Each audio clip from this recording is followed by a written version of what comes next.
Thank you for the kind introduction and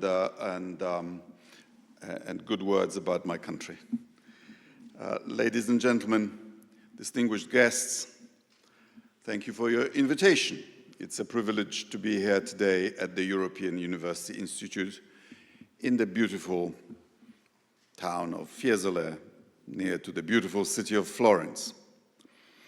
Henryk Sienkiewicz, one of Poland's greatest writers and a Nobel Prize laureate for literature, once wrote that every civilized person has two homelands, his own and Italy.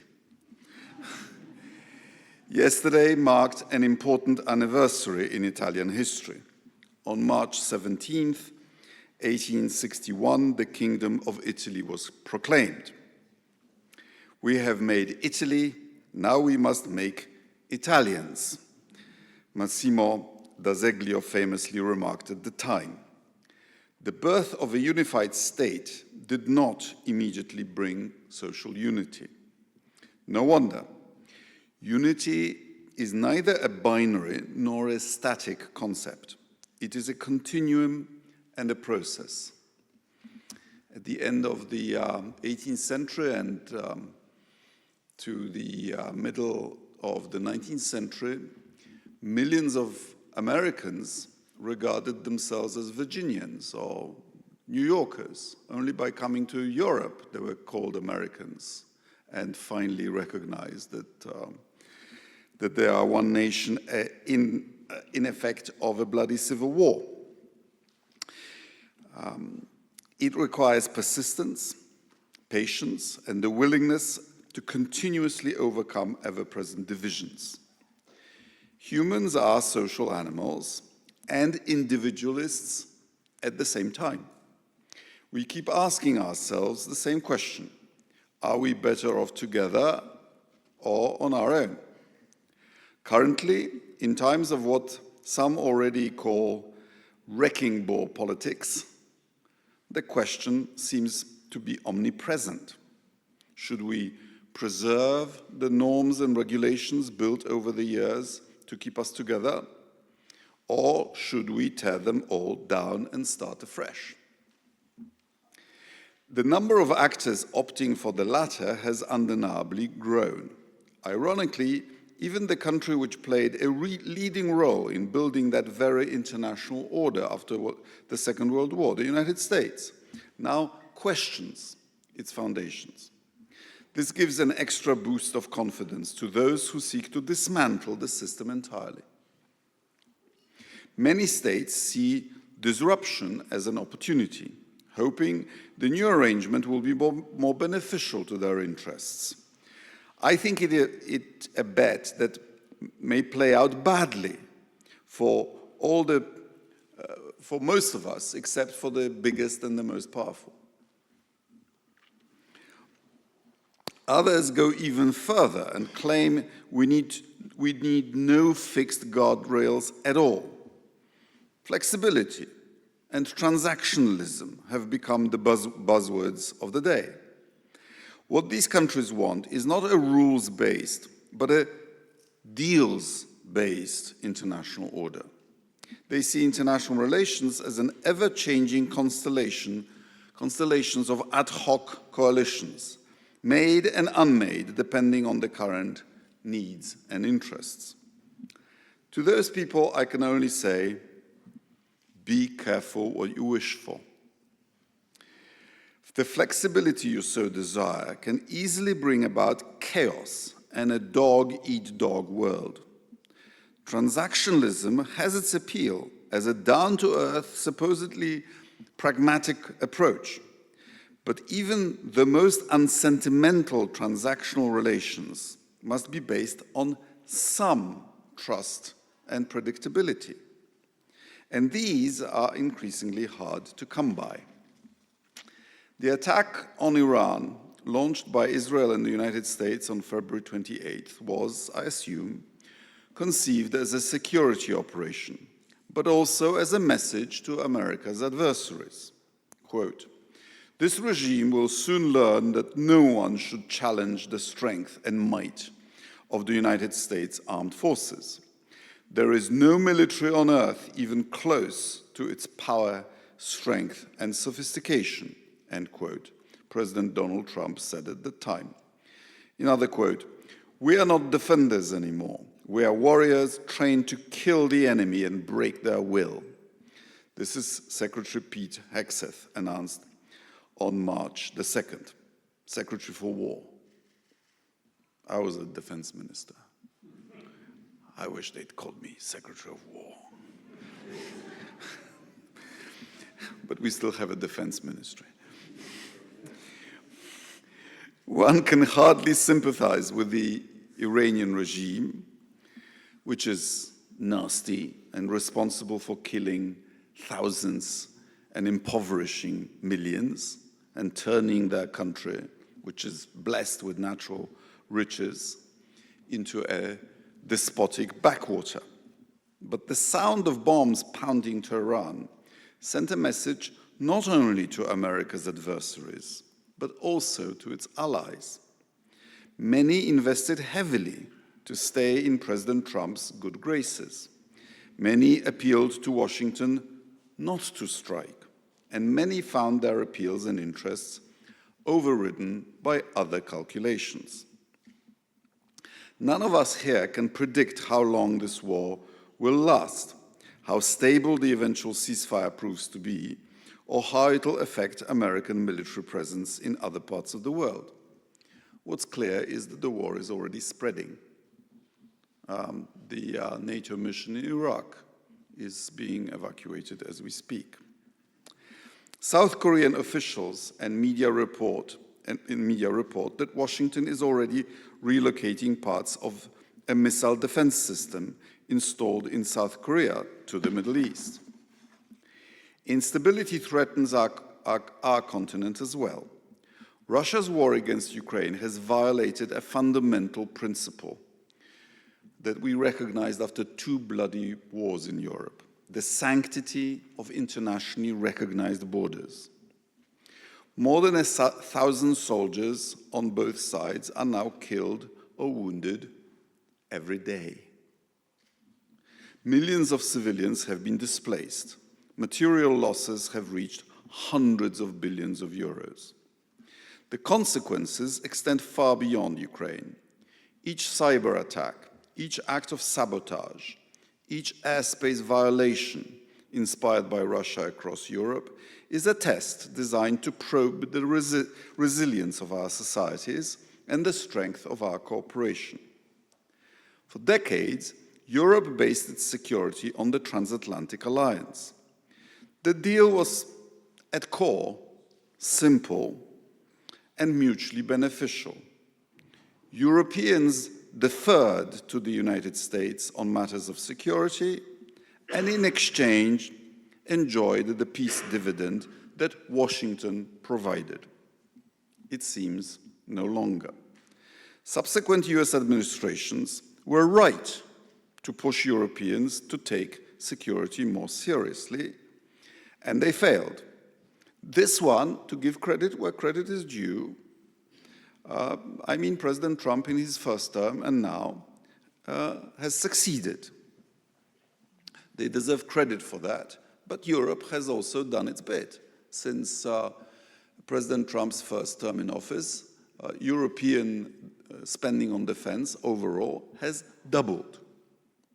And last year at the Hague summit, we have agreed to double it again to 3.5% of GDP on average, which means that if we do it, we will be at the level of the United States. And our mission is much narrower than the United States. We only need to protect the territory of Europe. We don't have a global network of bases and a global security empire. However, even though non-US NATO members' defense expenditures have, as I said, doubled since President's first term in office, transatlantic relations are strained. Trust in the United States, as evidenced in opinion polls, as a force for good, has declined across Europe. The price for the American security guarantee is rising, while the credibility and scope appear to be diminishing. It's a kind of security shrinkflation, a higher price charged for a smaller product, combined with security Uberization. Like in the popular ride service, you can install the app, agree to all the terms and conditions, pay the price, and wait patiently only to be rejected by the driver at the very last minute. Political rhetoric has become harsher. Rules are dismissed as suffocating. Compromise, once considered the essence of diplomacy, is portrayed as weakness. History teaches us where such thinking can lead. That is why the stakes are so high. For decades after 1945, the global order rested on a simple promise: never again. Never again jingoism. Never again genocide. Never again world war. This resolution shaped organizations, alliances, and norms underpinning international relations. The structures we created were never perfect. They were human creations and therefore flawed. Yet, to millions, they provided decades of relative stability and unprecedented prosperity. Now, as their influence is waning and the geopolitical seas are growing rougher, what comes next for Europe? We still have a choice. We can fragment, engage in petty national scuffles, and allow external powers to shape our future. Or we can move in the opposite direction, towards greater unity, deeper cooperation, and stronger institutions. In my view, only by taking the second path can we succeed. In an era of the unthinkable, Europe has the potential to become something unique, a safe harbor in a turbulent world, a place where rules still matter, a place where businesses are not susceptible to the whims of rulers, where you can have contracts enforced by independent judges, a place where political disagreements are settled through law, not violence. Institutions and norms transcend people. This may be their greatest vice when they suppress individuals' creativity, but it may also be their greatest virtue when they put a stop to an individual's madness. Our stability can become our greatest strength. As The Economist's Europe editor recently put it, in a world in which chaos is becoming the norm, the relative sanity found in Europe is a kind of defiance. But stability alone is not enough. To remain a continent governed by rules, we must have the ability to defend them, politically, economically, and when necessary, militarily. To remain safe, the harbor must be protected. And I know it goes against the DNA of the European Union, because the European Union was founded as an anti-war project. But times have changed, and we need to adapt. Security and deterrence, therefore, become the foundations of Europe's future. Poland, as has already been mentioned, already spends nearly 5% of its GDP on defense. This year, $55 billion. This is not simply a budgetary choice. It reflects a collective memory of history and a determination never again to lose sovereignty. Yet defense spending should not be viewed only through the lens of military necessity. If managed properly, it can stimulate innovation, create high-quality jobs, and strengthen Europe's technological clout. Brand new Made in Europe research, technologies, and industries may emerge from the current turbulences in Italy, in Poland, all over the EU. Security, however, is only one pillar on which Europe's fate rests. Economic vitality is the second. European Union remains one of the world's largest economic areas. Our markets, companies, and workforce represent enormous potential, still not fully tapped.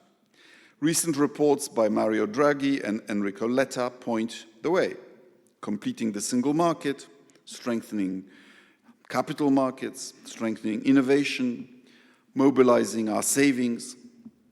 Europe possesses enormous pension funds. If properly channeled, they can finance technological breakthroughs, new infrastructure, and emerging industries. These investments should strengthen not only Europe's competitiveness, but also its cohesion.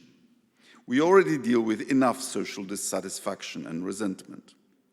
Let us not replicate divisions between North and South, or West and East at the continental level. This rising tide should lift all boats. Human capital is one of Europe's greatest assets.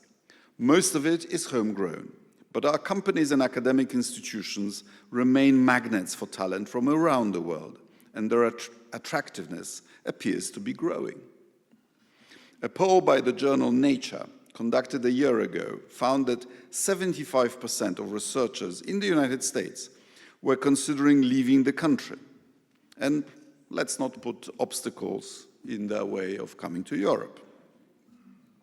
Groundbreaking technologies should originate here in Europe, as they did in the past. The third pillar of Europe's future is values. The European community cannot be based solely on economic cooperation. It never was. We are more than a free trade area. Free trade areas do not defend their borders together. They do not fight global pandemics together. They do not create cohesion funds or common defense initiatives. The European community was built on principles: democracy, civil liberties, respect for the rule of law. These are not abstract ideals. They are practical safeguards that protect societies from sliding into authoritarianism. When we defend them, we defend the foundations of our European civilization.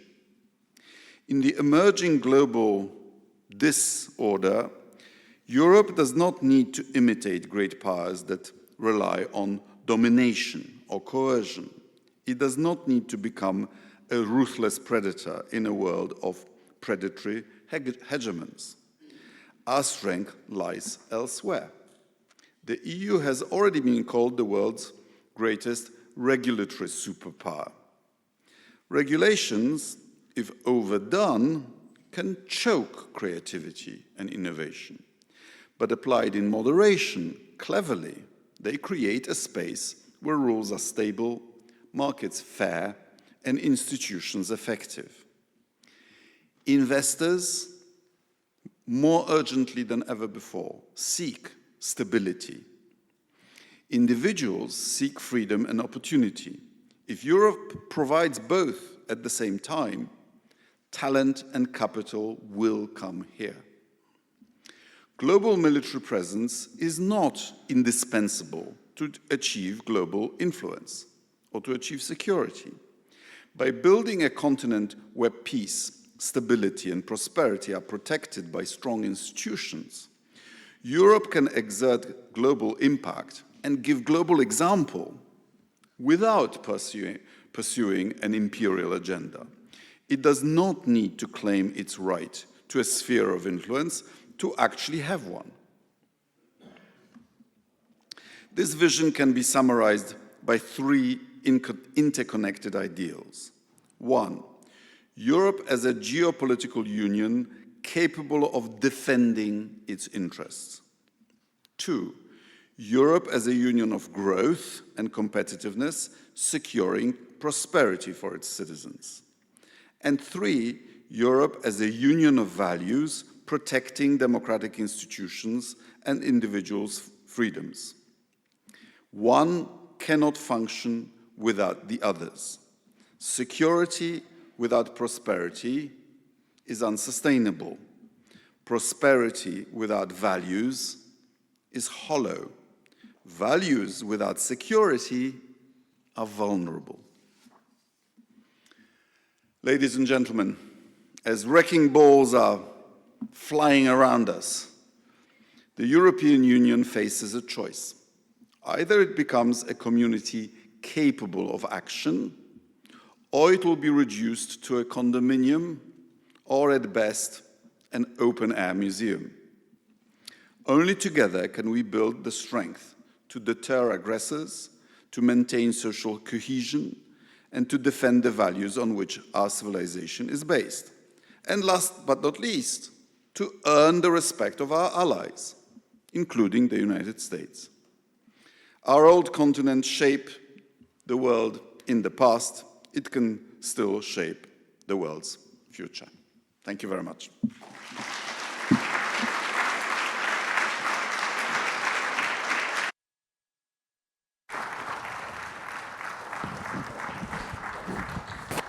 Thank you very much, Prime Minister. We are very grateful for your vision of Europe, and let us now move to questions.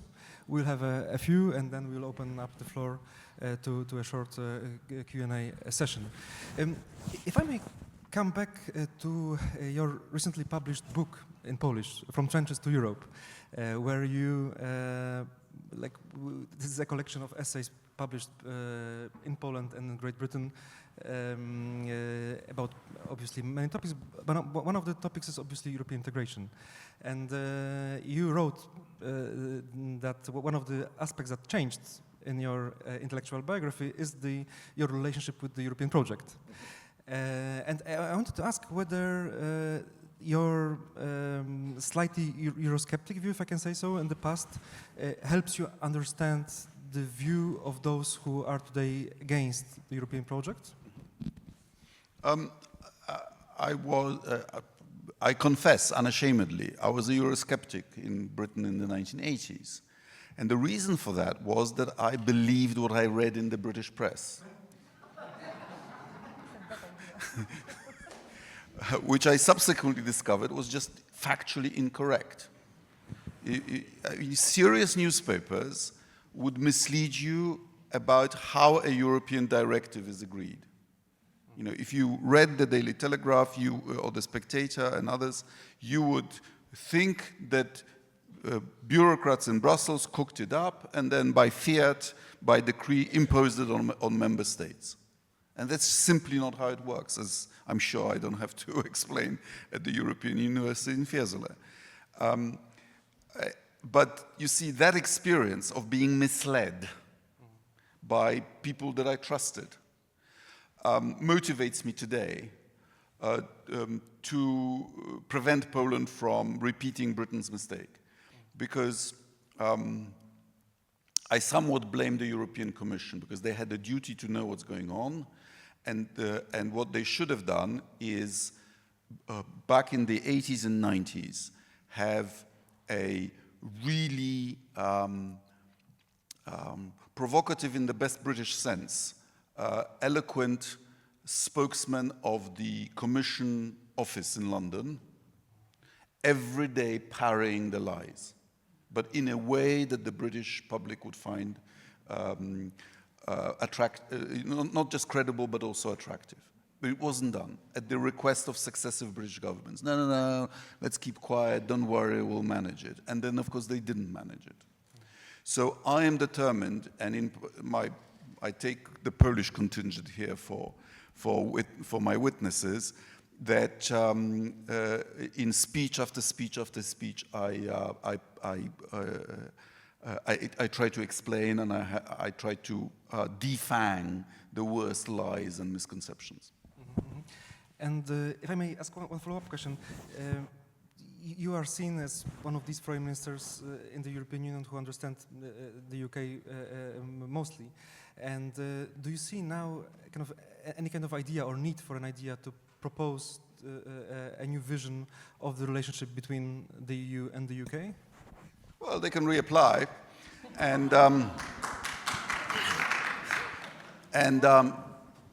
but there would be conditions, of course. They would have to stop this business of driving on the wrong side of the road. And speaking seriously,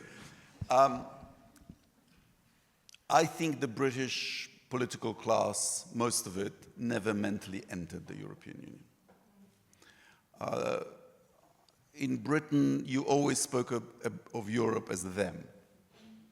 And we have the same problem on the right, on the nationalist part of the spectrum in Poland. I don't know about Italy, but in Poland we have this problem. And in Britain, it's deep. It's a natural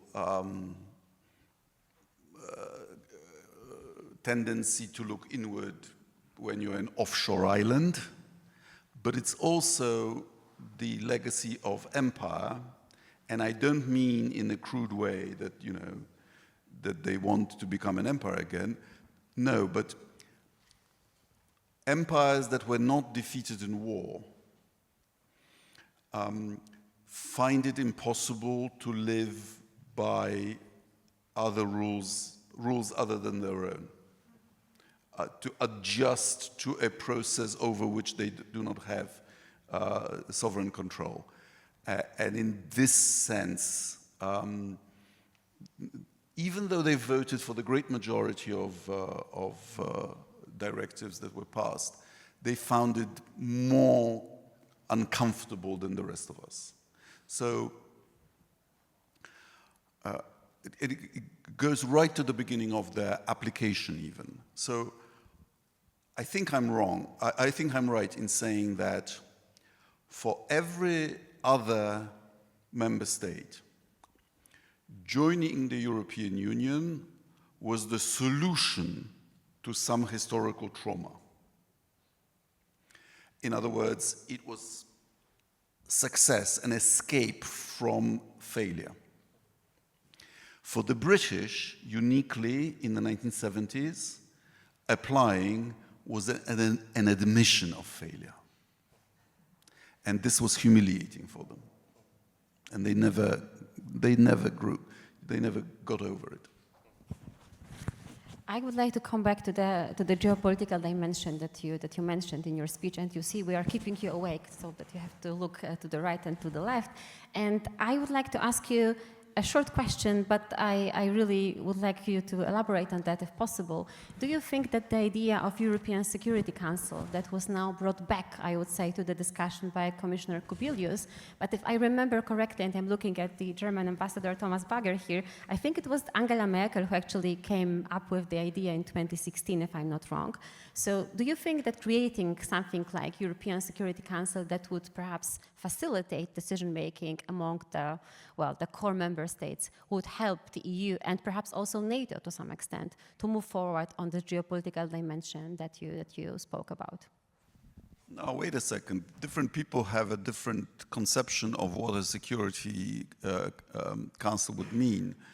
You mention a core group of countries. I would be very wary of that idea.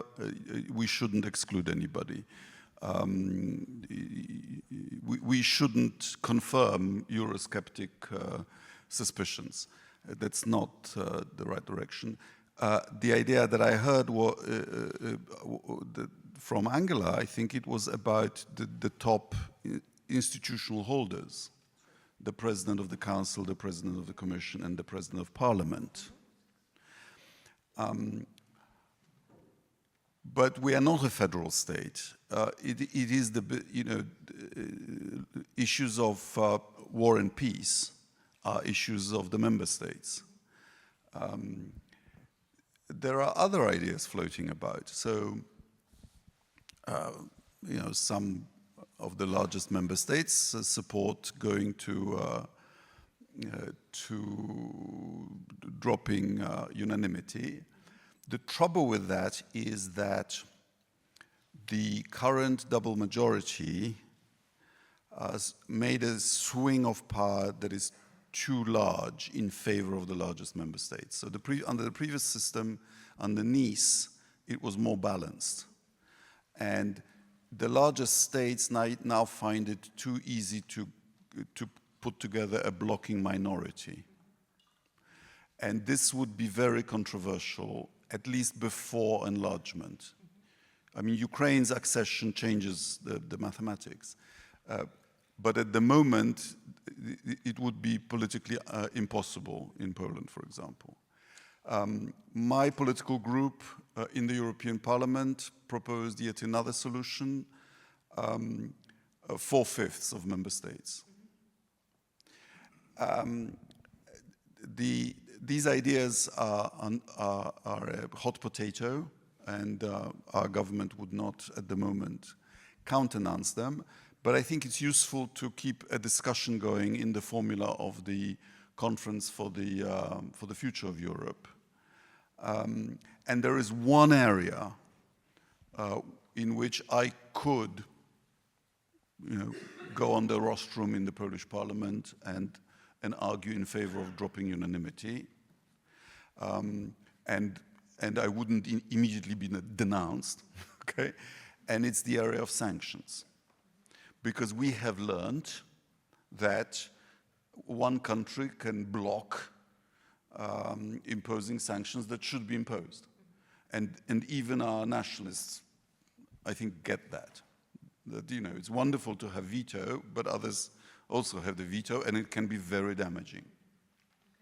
And you think that the other countries would also go for that? I mean, abolishing unanimity in terms of sanctions when we decide about them? Well, we have the experience of Hungary blocking everything, and I'm sure it's been felt everywhere. But unanimity is not the only definition of democracy. If I could come back to the idea of Europe as safe harbor that you presented in your speech, some European intellectuals dream of Europe as something more than a safe harbor, as a kind of a center for the new alliance of democracies. Do you think that this idea could fly? I think of kind of the ideas to cooperate closely with India. I remember that in January you met in the Weimar format with the India foreign minister. We did that, and Dr. Jain Shankar was a special guest of the Foreign Affairs Council on Monday. And it went very well. There was this feeling in the room that India and the European Union are two predictable powers, are the two status quo powers that don't seek dragons to slay outside their area. So I think the free trade agreement and the purchases by India of European military equipment and a clearly more warmer political relationship are very promising. But can it be something more than just kind of the close relationship between the EU and India? Can we speak of the EU as a kind of a new center of the West, so to say? That there are these ideas that Europe could be the kind of the new center of enlightenment, not just a safe harbor, kind of defending its own interest, but being something more than that. I mean, it depends on what others do. If we sort out if we build up a defense posture, if we become more competitive, while others get into unnecessary wars, then by definition, we would do better. We would relatively rise. One last question from our side, and then get prepared, because then we open up, because I'm sure that you have many questions here on the other part of the room. I have a bit of a perhaps personal question, if I may.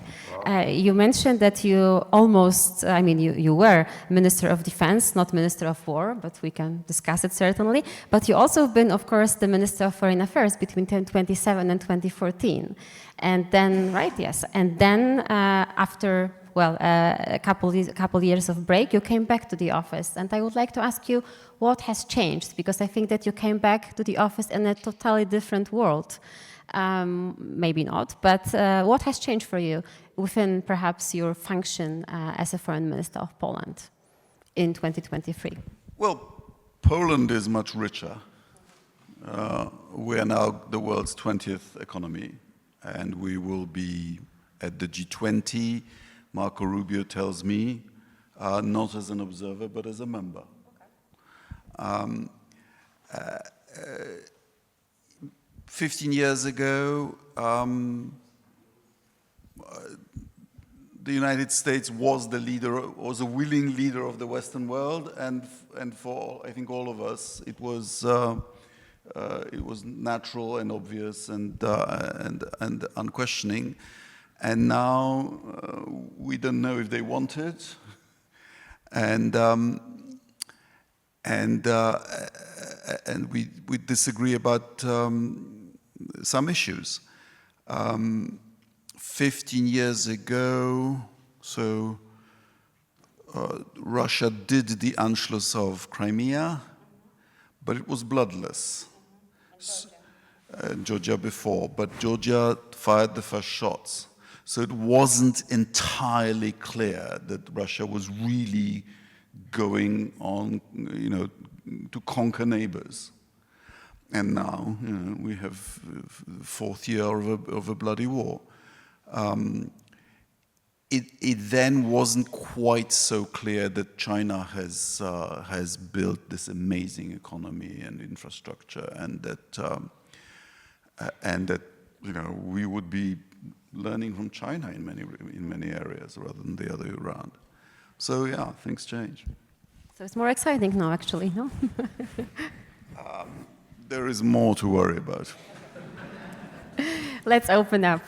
I see one hand. As Henry Kissinger once told me, the life of a Polish foreign minister is never boring. That's certainly true. But I wish it would be boring at some point, right? Okay, the first question here, then we have the second row full of questions, okay? Yes, If you could introduce yourself, thank you. Sure. I'm Salome Samadashvili. I'm former Georgian ambassador to the European Union and former member of the Parliament of Georgia, currently visiting fellow at Schumann Center. Minister, it's a pleasure to see you again. The first time we met, it was in 2008 during the war, when I represented my country in Brussels and you were the Minister of Foreign Affairs. And there was a very difficult European Council meeting in Brussels to discuss the fate of my country. I really do not want to comment on your last remarks regarding the who started the war in 2008. What I would like to remark on is that in 2008 we were warning our European friends that Ukraine would be the next, and it was unfortunately ignored. Not by Poland. Well, it was ignored by the decision-making bodies of the European Union. Yep. So now, it was very interesting to listen to your speech, but we met also a few years ago when you were a member of the European Parliament and I was opposition representative from the Parliament of Georgia, and we discussed the need to have more forceful reaction from the European Union to stop rapidly declining democratic development in my country. And today we meet when you are the Minister of Foreign Affairs and I'm a visiting fellow partially because I'm trying to avoid being politically prosecuted in my own country.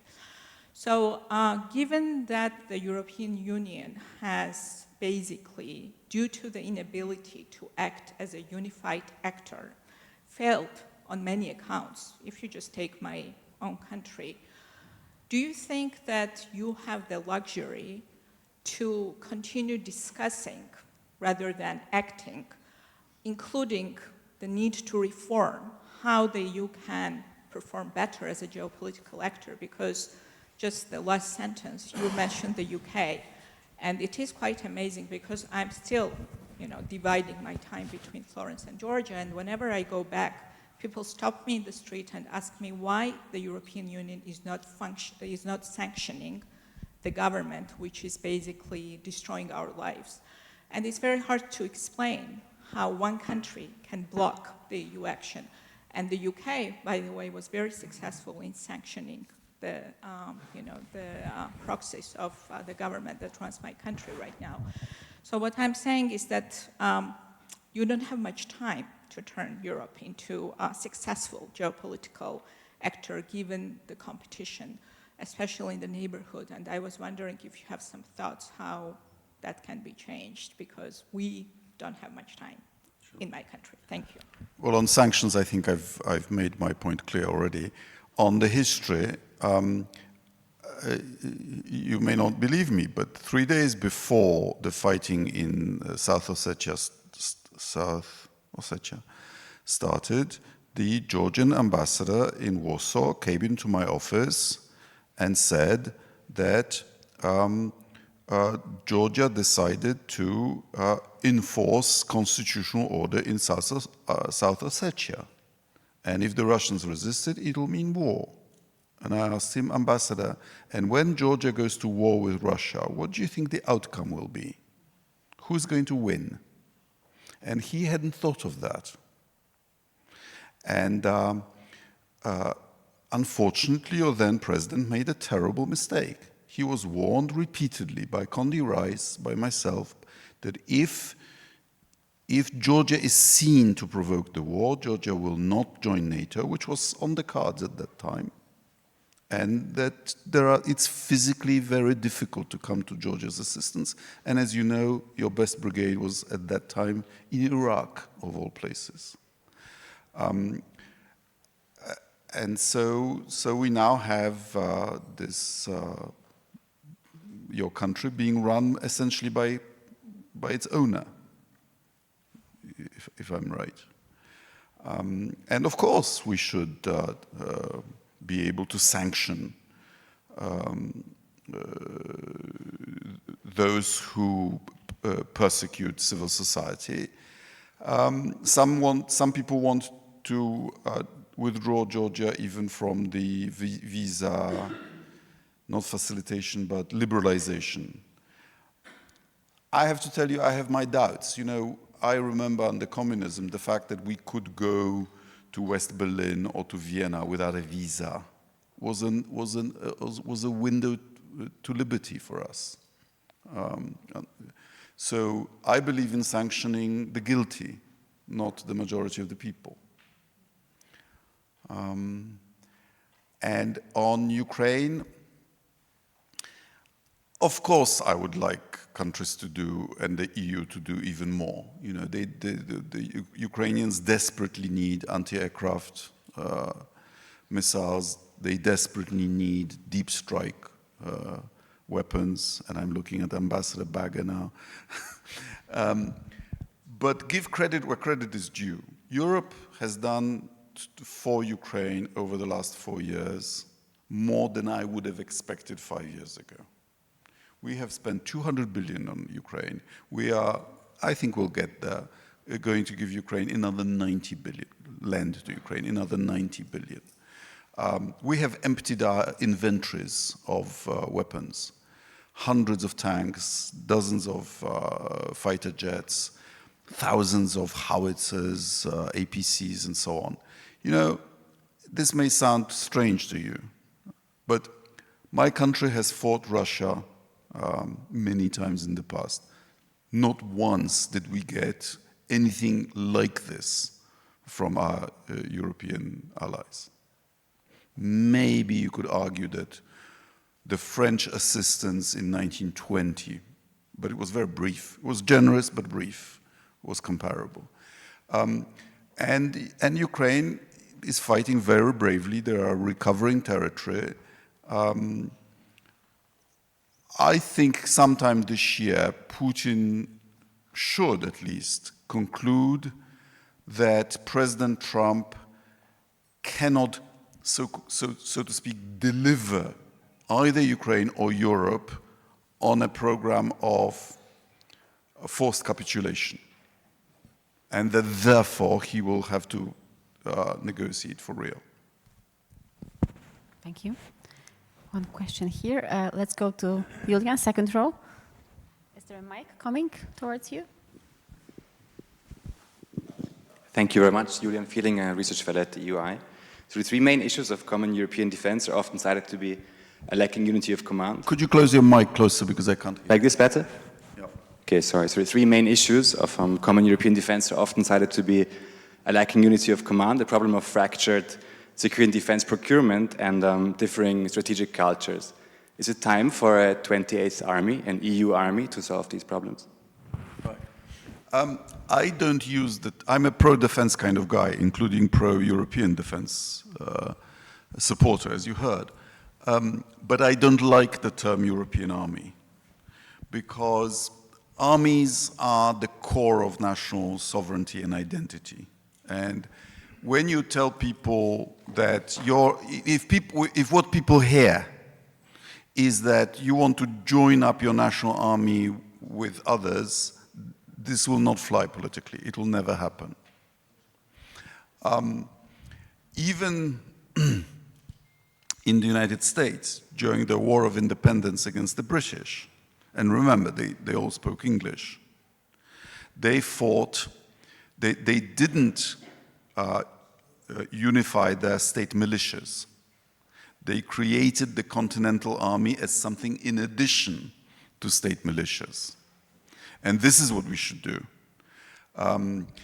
So Europe has been promising itself a military capacity for the last 35 years.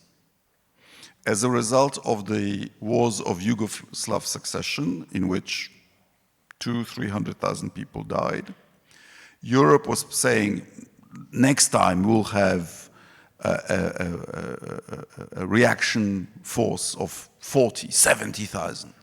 Nothing happened. Then we had the British idea of battle groups, standbys for 6 months initially. Now I think it's supposedly a year, 3 countries in each. And if something happens, we send the battle group. First of all, the name battle group is very odd. My generals were telling me a battle group is what remains from a division after it's been defeated. And secondly, the terms of use of these battle groups were such that unsurprisingly, they were never used. You see, you have to construct these institutions to create the right incentives. If the incentive is that, and Poland was on standby in these battle groups more than once. If the incentive is, it happens to be on your watch, therefore you go to Libya and you pay for everything and you risk the lives of your soldiers, countries will always find reasons not to do it. So it's costs. It's like at NATO. Costs, lie where they fall, or whatever, or maybe the other way around. Anyway, you have to pay. Which means that there is an incentive not to get involved.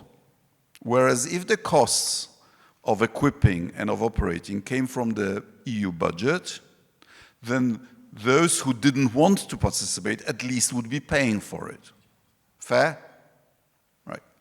Secondly, for such a unit to be usable, it needs to have coordinated rules of engagement. This might sound technical, but let me tell you, it's really important. So, we have literally a battle right now in Iraq. When I was defense minister, we had a brigade in Iraq, and we were in command of the International Division Central South. Between the British sector in the south and Baghdad, it was us, 26 nations. And every one of them had completely different rules of engagement. So, I won't name countries, but not to embarrass them. So one country would send troops, but they can only stay on base. Another one will send troops, but they have to be back for the night. Another one, they can leave the base, even at night, but only to 5K distance, and so on. You cannot run a war on that basis. The commander, so the Polish commander ended up sending Polish troops everywhere. And then there were some who would just shoot at anything that moved, and the Mongols were great. They have certain traditions in Baghdad. And some countries allow their soldiers to be sent abroad by the decision of government, whereas others have very precise management of military operations by parliaments. And again, you can't fight a war like that. Plus, I think if you're sending, if your brigade is composed, say, of 3 battalions, each from a different country, then again it's very difficult to command such a unit, because they have their separate cultures, and also they look at, you know, who is being risked more, and yeah. So what I'm saying is what we need is, and this new rapid reaction capacity is classic pathetic effort.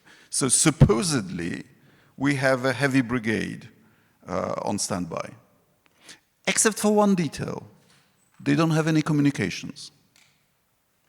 Okay? Send the brigade to war without communications? So what I'm saying is that we need to create a unit that would be composed not of subunits from nation states, but that would be composed of volunteers from nation states and candidate countries. This war,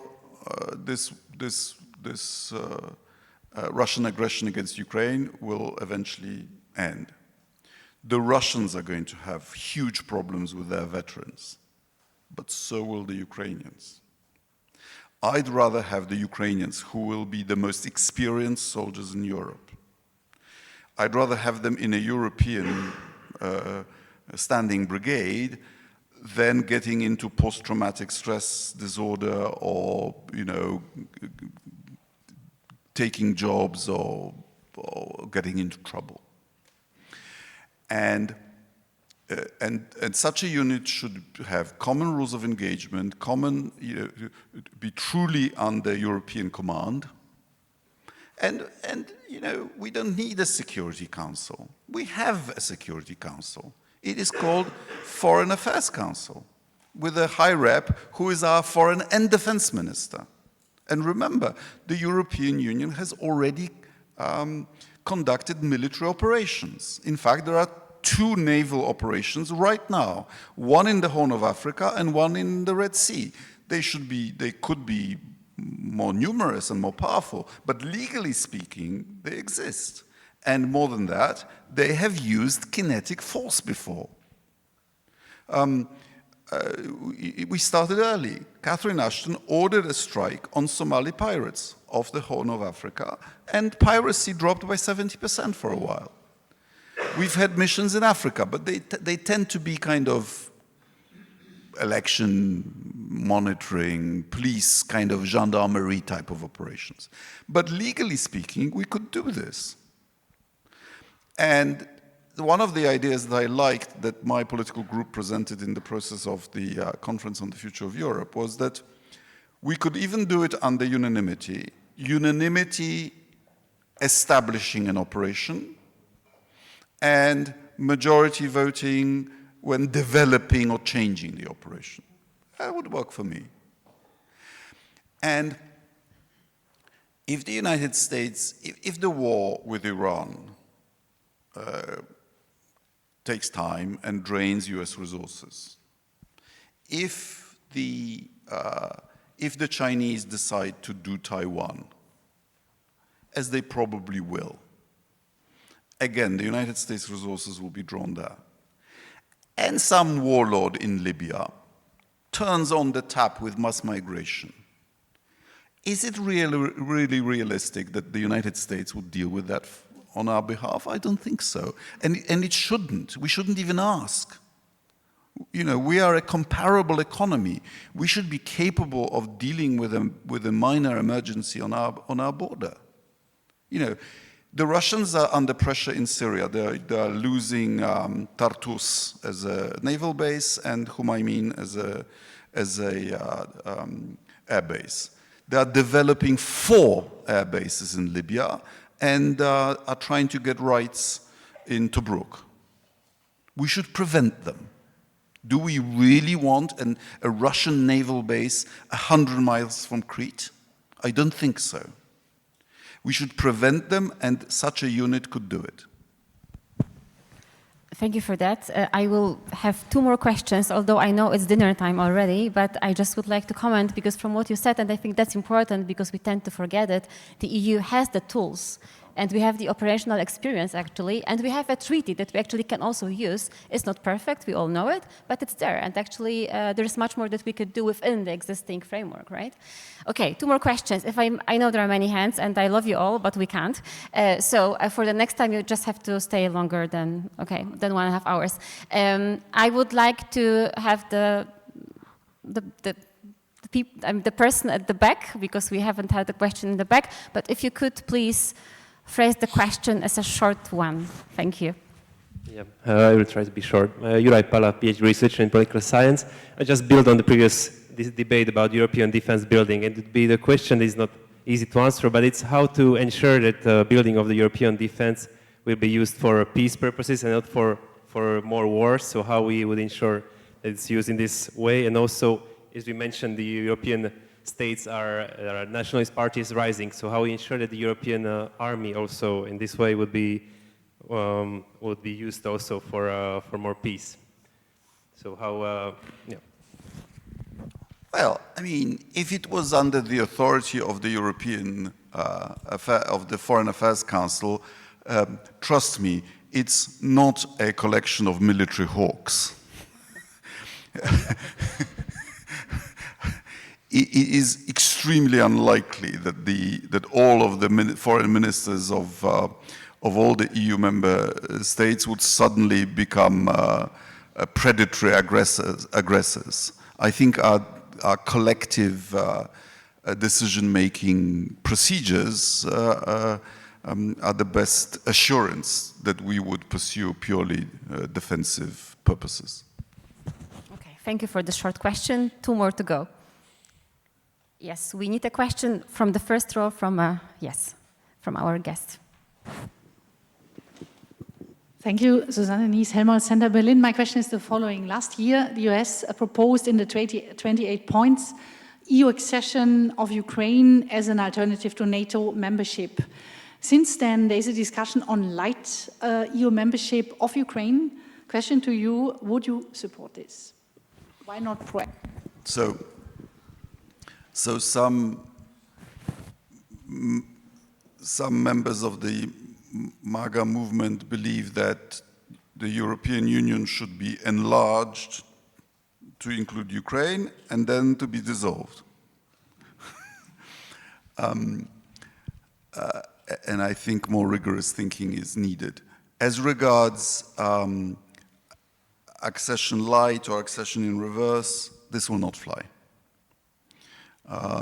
It's a creative idea, but there is no support among member states. So, and Ukraine needs to fulfill all the criteria, which is more difficult than some people know, because Ukraine has not yet fully implemented the association agreement that was initialed in 2013, in the last days of the previous Polish presidency. And there is a technical, I mean, it's not technical, there's a real problem with the Ukrainian parliament, because they're at war. Something like 60, and they haven't had an election, something like 60 members of Ukrainian parliament are either dead or have resigned or have left the country. So they're actually finding it difficult to pass ordinary legislation, let alone EU legislation.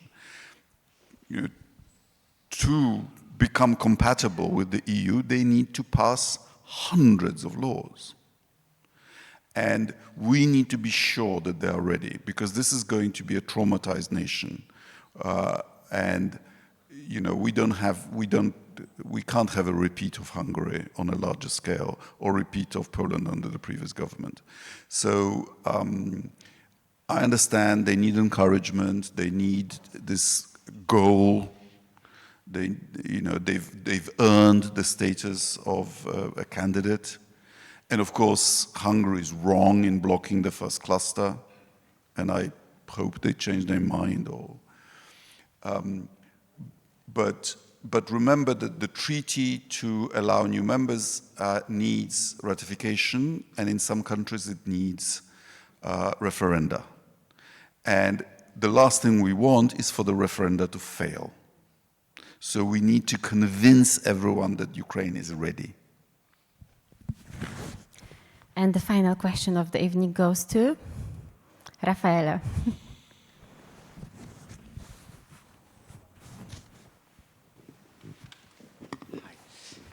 Thank you very much. I'm Raffaele Mastrarocco. I'm a PhD researcher here at the UI. I'm also a member of the academic board of the EU Security Initiative, which was established thanks also to Monica and Michal.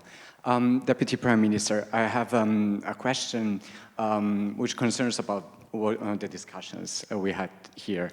You made clear points and arguments about the Europe security challenges and how to go about them, but this lecture has a double theme. And the second point is about the role of diplomacy, which I'm not sure has been developed too much in this conversation. So my question is, what is the role of diplomacy in a world in which we discuss a lot rearmament, and what is the role of the European Union and Poland in this world? Thank you very much. Well, decisions are now taken at head of government level very often because they talk directly. And there's an old saying, a meeting of prime ministers ruins 6 months of patient diplomacy. But no, I think, look, President Trump has called on allies to rally around the operation in the Persian Gulf, and he's finding no volunteers. And why? Because there was no diplomacy. There was no discussion before, there was no argument about why to do it, there was no casus belli, there was none of the classic things you do before you go to war. And here is the result. With such a short question, such a short answer, I think I'm pushing, but we might have another one, I hope, right? Okay, good. Okay, I see heads confirming. Oksana, I see your hand for quite some time now. Deputy Prime Minister, I'm Oksana Antonenko. I'm a part-time professor here, working on European security issues also. My question to you, for Poland as a frontline state in a newly divided European security system, what can we learn from the Cold War? Is the deterrence enough? Can we reinvent something along the lines of the arms control? Can we stabilize this confrontation for the long run, and how? I think there are lessons from the Cold War, provided we properly understand how it was fought and won. So some people think it was Thatcher, Reagan, Pope solidarity. Other people think it was Ostpolitik and Helsinki process and talking to the communists. And in fact, as we know, it was both. You need to make yourself strong to gain respect from the other side.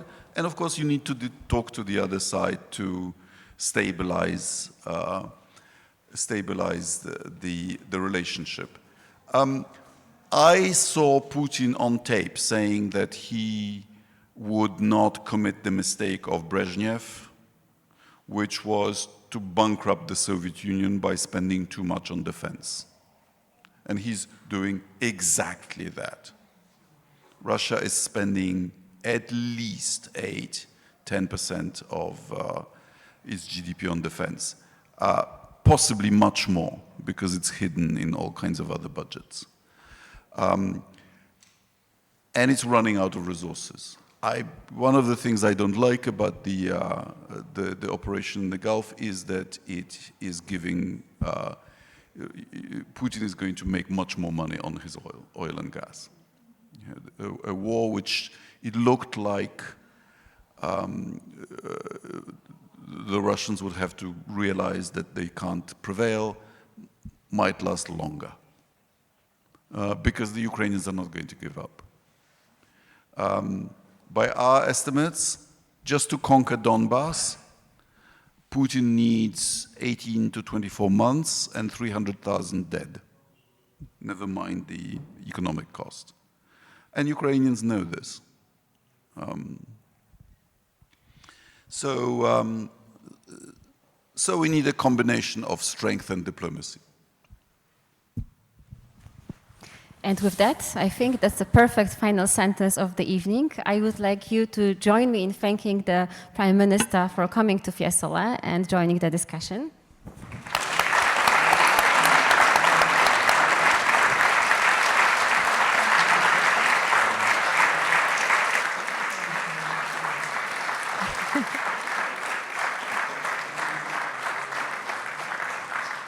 And let me just add that we really hope that we will be able to host you here again with us sooner than later. Thank you so much. Have a wonderful evening.